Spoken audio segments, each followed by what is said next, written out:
Let's go, let's go, let's go. Man, I'm excited for this one. One of my favorite topics because it really gears towards skill development. This is going to be a great episode for players and coaches alike. And quick reminder for our coaches that are watching, for our coaches that are listening right now, coachsedge.coach is live. We're opening up new members. We've worked with programs this past year who are making deep runs in the state tournament. We've worked with programs who shoot college programs, whole college men's basketball. Coach Mitch, what's up? Is a part of the Coach's Edge. We have a ton of awesome programs, and we're also working with programs who are trying to reboot, who are trying to take that next step in growth of their program at the Coach's Edge. I'm loving the Coach's Edge and developing new relationships, friendships, and helping different programs around the country, coaches around the country get better. Better coaches create better players. Better coaches, better players, better programs. That's what we're doing with the Coach's Edge. But on this specific episode, what I wanted to talk about was how we can develop as players, or how as coaches we can help our players continue to grow and develop their game. And I think one of the most underutilized aspects of a workout or a practice, which is what they do before it officially starts. And for me, I was religious about always tweaking different things that I could do to make my routine better, to be more efficient with my time. And I think this is something that gave me success as I continued to go high school, college, and then playing professionally overseas. And it was always something I was tweaking. I was always looking for a little change here and there to make it better. And even now as a coach, there's changes we've made, even to these three main areas of footwork, shooting, and ball handling, that we've changed to make it even better, in my opinion. But in order to break that down, I need to share with you a little bit of my story as an athlete coming up. All the way through until I really got to my junior year, I was short and I was slow. Thankfully, I had a growth spurt, and I really worked on being more explosive. We had a good weightlifting program. I know it doesn't look like it, but we had a really good weightlifting program, even at a young age. And so being exposed to the weight room and trying different jump programs, I was able to develop, especially my last 2 years of high school, and somebody who was pretty explosive, especially from a jumping standpoint, or if there was like some maximal intent exercise, I was stronger than I looked, even though I was pretty light frame. But one thing that I noticed I lacked was a lot of the pop, that quick, where it's not max intent, but it's just a quick change of direction. It's that light on your feet type footwork. That was a weakness of mine. Another area, handling the basketball. Being a point guard and a shooting guard my entire life, handling the basketball was something that I always knew I had to spend a lot of time on if I was going to be able to attack pressure, handle pressure, and in general, be trusted to make decisions with the basketball, be comfortable handling the basketball around my body, and to be able to break down defensive players. And so being able to compound consistently handling the ball over a long period of time, it definitely paid off. And then shooting the basketball, one of the best or biggest aspects of my game was something that I was taught from a young age. Hey, we're going to start a little closer to the basket. We're going to work our way out. We're not going to come in and just start bombing threes. And I was very detailed with how I went about walking into the gym, working on my form, working on my technique, making sure I was kind of working the kinks out and then working back out. And as I've gotten older and running camps and clinics and working with so many players, we've made all of these areas, but especially shooting, I think, even better over the years. So practice starts, your workout starts when you walk into the gym as a player. Not when coach blows the whistle, not when coach says, hey, we're going to start. And so my recommendation as we break this down is this is what you do when you walk in as a player. This is not something that you start as the workout. You're already doing. You're trying to knock these 12 to 15 minutes out before you even start your official actual workout. So I recommend about 5 minutes before practice and games of jumping rope. Now, when I say that, it's not 5 minutes consistently of jumping rope. Here's how I like to break it down. I'll give you an example of what 5 minutes might look like. First of all, with jumping rope, talk a lot about stance. We talk about balls of the feet, hips back, chest out. We talk about understanding my feet are not right next to each other because we don't play basketball with our feet right next to each other. They're not touching. They're not close. They're more in that hip width, almost resembling more so of like a shooting stance as we're jumping rope. And then as we're jumping rope, we want to get warmed up, right? So that could be 30 seconds at about half speed, and then we rest for about 30 seconds. And then that next set might be 20 seconds, and then we rest for 40. That 20-second set, now we're starting to pick up the pace a little bit, so we'll go about 75% speed. All right, so now we've gone 2 minutes here, right? 30 seconds, half speed, 30-second break, 20 seconds on, 40 seconds off. That's a 2-to-1 rest to work ratio. And now let's start to up the intensity a little bit, especially if you walk into the gym. It's the summertime right now. You're feeling a little warm already. Let's start to pick up the pace. So now we could go 12 seconds, but more max intent as far as the speed and quickness. We're trying to work the rope, and then we're going to rest for 48. So now I've done 3 sets, 3 minutes, and depending on the intensity and the speed and the type of footwork that you're trying to use, those last 2 minutes could be used for more high intensity with 8 seconds, 10 seconds, 12 seconds, and then we're resting all the way through until we get to a minute, and then we'll go and do it again. Now, for our athletes that are not comfortable or not used to jumping the rope at a high level, especially as we're starting to integrate different types of footwork and basketball type movements while we're jumping rope, it's probably not going to be in your best benefit to go all out for 10 seconds because you're going to make so many mistakes in those 10 seconds, you've barely jumped at all. So if that's you, maybe 5 minutes for you is 30 seconds half speed, 30 seconds rest. 20 seconds, 75% speed, 40 seconds rest. But we do that for, say, 3 sets. 20 on, 40 off, 20 on, 40 off, 20 on, 40 off. And then for the last set, hey, let's try to hit the gas, see what we can do. And maybe you're going to go for 12 seconds as fast as you can, rest for 48. That's a 4-to-1 rest to work ratio. That's not bad.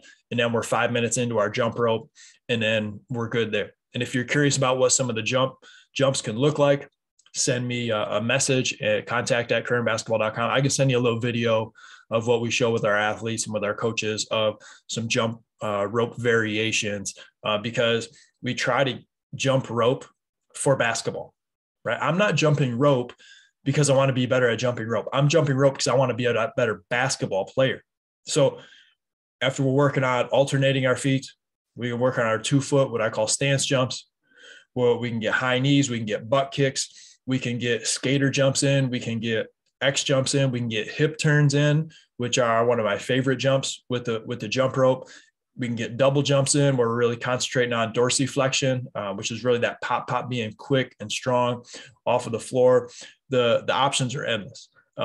So send me an email if you're curious about those. So we get in the gym, jumped rope for about 5 minutes. Next thing that I recommend, some stationary ball handling. Now with stationary ball handling, it doesn't mean your feet are stuck in the floor. I know some people are really like, they're going to turn this off because they heard me say stationary ball handling. I think it's important for us to have a foundation. I think we can get a ton of reps in and build our confidence stationary, especially with our younger athletes. Dribbling the ball stationary, there's nothing wrong with that if we're doing it for a short period of time.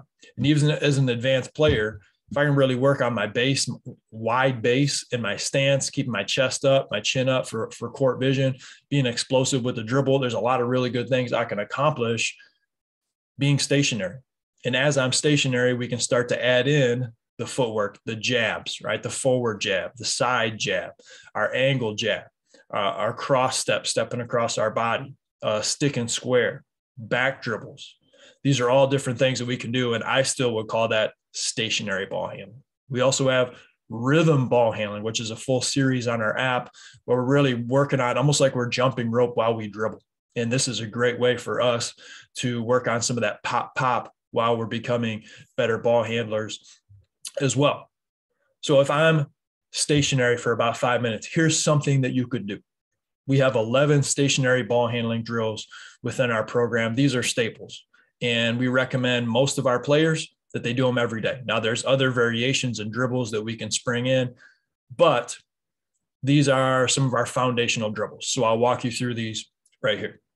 We have our pound dribble in front, our pound dribble outside of our body, and our pound dribble back hip or behind our body. And so it's your basic pound dribble, but it's in front. We got to handle the basketball outside of our frame. So I'm still pounding the dribble. It's just outside. And then I'm going to angle back a little bit with my hand. So if I were to face a defender, I'm still facing them up, but it would be a defender body basketball position. And we're pounding the basketball behind our body. And if you do 10 or 20 reps with your right hand, 10 or 20 reps with your left hand, we've knocked out our first 3 dribble types right there. And then we'll go with our V dribble. And that's side to side in front, and that's side to side on the side of our body, or front and back on the side of our body, I should say. So we've worked on changing location with our pound dribbles. We've worked on moving the basketball, even though the ball's in the same location, with our V dribbles. Now we're at 5. Number 6 is our crossover dribble. And even though it's a crossover dribble, that's 1. 2 variations of that. We like to do it low and quick, nice and tight, and then wide. And there's even more variations of a crossover, as you know, but those are the 2 I like to knock out consistently because I think they're the most common. And then we'll go between the legs.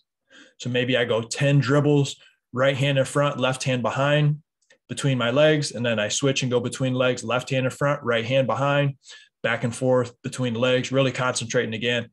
My hips are back. I have a wide base, chest up, chin up, good court vision right there. Okay. Then after that, we'll go behind the back, maybe 20 dribbles behind the back. After we've done that, we're working on our in and out dribble, a good in and out dribble, explosive, selling, and then boom, pushing the basketball to the outside of our body. And, some players will make that in and out and it's too far across their body. It's easy to get picked. It's hard to come back to the original side of the ball because the in and out was too big. You could also make it too small and not really fake a defensive player out, right? So, if you're making your in and out and you're really circling the knee, so if it's a right hand dribble, I'm circling my right knee, that's a pretty good gauge for a move that's tight enough to your body. It can sell that fake, that move, but it's not so much that you're going to lose it, especially against a quicker, long defensive player. And then from there, a couple more for you. We like to work on our between legs and a hard pound dribble, between legs and a hard pound dribble, between legs and a hard pound dribble. That pound dribble translates to punching the basketball through and actually covering ground in a game, right? So it's essentially a figure 8 with 1 dribble in between. We really want to imagine with our players after we go between legs, we're really, boom, punching that dribble hard. And we can change up the pace of this. We can change up the intervals of maybe a slow between, hard pound, slow between, hard pound. Maybe we're going to go 100% with everything. So as explosive as we can between our legs, and then another explosive pound. We're just going quick, quick, quick, quick, slow, quick, slow, quick. And so with all of these, you can really change up some of your speeds. That's 10. And then our last variation is pull back, even though we're stationary, with a between legs. So we're wrapping the basketball from the back of our legs through to the front, behind, through to the front, through to the front. And this is great once we start to add footwork to this, where we're actually coming forward and we're pulling the basketball back between our legs. We're coming forward, we're pulling the basketball back between our legs. This is super, super effective because we're just working on our base, our stance for a little bit, and then we're adding in movement and footwork. All the things that I just broke down, if you do 10, 20 dribbles of each, you're going to get that done in 5 minutes or less if you're going at a good, intense pace, and you're going to start to feel warm, right? Or sweating, depending on the heat of the gym already. Now you're starting to get good and loosened up and warmed up. And again, workout practice hasn't even started yet. That's a good thing. And then we've jumped rope for about 5 minutes. We've handled the ball for about 5 minutes. And now we're going to head to the basket. And now we're going to do our form shooting series, and we can work on some finishing. So what I recommend, we break down our 4 phases of form shooting at all of our camps, in our online coaching and our Kramer basketball app. But to not take up too much time, but still break it down, we like to slowly pull back through these 4 phases with our distance. What I noticed, and this is a mistake that I made as a coach and as a player, I would do a lot of my form shooting, but I would do it, say, 6-7 feet away from the basket. And I would go through this progression, but then I feel like I wasn't quite warmed up yet. I needed to start to extend my range, get some shots up there, and then I was actually ready for my workout. So I was like, okay, well, how can we be a little more efficient? Can we start to extend our range and pull it back while we're still working our form and technique? Yes, we can. And I think it's made our 4 phases of form shooting even better. So our first phase, we do start 6-7 feet away from the basket. I think if you start too close to the basket, it's not a shot anymore. it's a layup, it's a finish, right? And we're working on our form shooting. And even for some of our bigger, stronger, maybe college or pro players, we'll take phase one and not even go from 6-7 feet, because where they're at from 6-7 feet, it is still a layup for them. Or maybe it's only a floater. It's a touch shot, right? They're jumping it up and they're dunking it from there possibly, right? And so that might look a little bit different for our bigger, stronger, more athletic, higher level players there. Phase two, well, I should say this. When we go phase one, we go one hand, but we keep the guide hand next to the ball. It doesn't touch it. And so you're working on a lot of your traditional one-hand form shooting. We sprinkle in, I think, a lot more important detail for our kids, but it's one-hand form shooting. Offhand is next to the ball a couple inches, and we really work on finishing, elbow finishes above the eyebrow. Offhand to shooting wrist is a good guide, so that our players, when they do put that guide hand on the basketball, it's had some practice being near the basketball in a shooting hand already, but not touching it. And that's a good progression for us to have as we move backward and then eventually start to put our second hand on the basketball. Now, for phase two, we're putting two hands on the basketball. We're in our shooting stance. We pulled it back to probably about 10 feet. And we'll start to roll the basketball up from our quad. So if the ball sits on my quad, and I'll roll it back towards about at my hip, and I'll have a wrinkle in my wrist. And then we're working on continuing to keep the basketball moving up and out into our shot smooth. We don't want the hitch. We don't want the stop when we're bringing it up there. Sure, it may slow down. It may have a slight change of direction. We try to understand that every player's shot is going to be a little bit different. And so we try to guide them to master their shot, not copy somebody else's. Just giving them a blueprint, a guide. After we've done that, we'll pull it back to about 12 feet. And we're starting to use our hips, our knees, and our ankles, our three lower body levers. Now, with shooting, there's generally not a ton of knee bend unless you're a player who jumps like 2 feet off the ground in a jump shot, which that's not very common, right? And I don't really recommend that. So as we're getting back to about 12 feet, this is very similar to a free throw. We're still rolling the basketball up from quad to hip, wrinkle in the wrist. We're working on keeping the basketball moving up. And as the ball starts to come up and we start to feel that our hand is now getting underneath the ball, that's when we're unloading hips, knees, ankles, and letting the basketball go through. And I should say, when we finish on our follow through on all these shots, we give 2 taps offhand to the shooting wrist, because we want our players to keep the guide hand on the basketball as they're taking a shot. Some players will take their guide hand off the ball right away, and now they've shot it for 2 feet, one-handed. The ball might have wobbled out already. You might have missed it before it even left. After we've done that, we'll go back to about 15 feet, and we'll do some game speed shooting, trying to reinforce any of those technique areas that we're trying to work the kinks out of. So we might make 50 form shots, 10 follow through, stepping back, 10 more ball motion shots, 15 more what I call body motion shots, where we're finishing up on the toes. We've incorporated our levers, hips, knees, ankles, and then we'll step back and go about 15, 16 feet doing game speed shots, made 50 shots. Now, from there, we'll get into some finishing, tons of basic finishes that we can work on, and that'll take us 15 minutes. And in 15 minutes time, you can make at least 50 form shots. You can get hundreds of dribbles in, and you can be working on your footwork, being light on your feet, having some of that pop that can be really effective. I know for me, that was one of the biggest additions that I made later in my career overseas, was taking jump rope more consistently and doing it more often, because I could jump, I could run, I could do a lot of the explosive hard cuts and do them at a fairly high level. But all the stuff that was real light on your feet, where you're bouncy, when I started jumping rope on a consistent basis, that's when I felt boom, like I just went up an entire level, because there's so many of those movements in basketball. But depending on our practice, we may not practice those very often in any given series, which maybe that says something about our practice plans. But being able to incorporate a lot of those movements in a very short amount of time definitely made my game a heck of a lot better. I hope this helps you out. If you have any questions, let me know. Contact at kramerbasketball.com, at coachsedge1 on Twitter. If you are a coach, you want to get access to all of our resources, hundreds of videos, our presentations, our meetings, all the fun stuff that we do to help basketball coaches better themselves and their program. Jump in, coachsedge.coach. Let's get better together. Let me know if you have any questions. Thanks for checking this video out. Thanks for checking our podcast out. Positive rating, review, subscribe. That goes a really long way. Thanks again. Get after it today.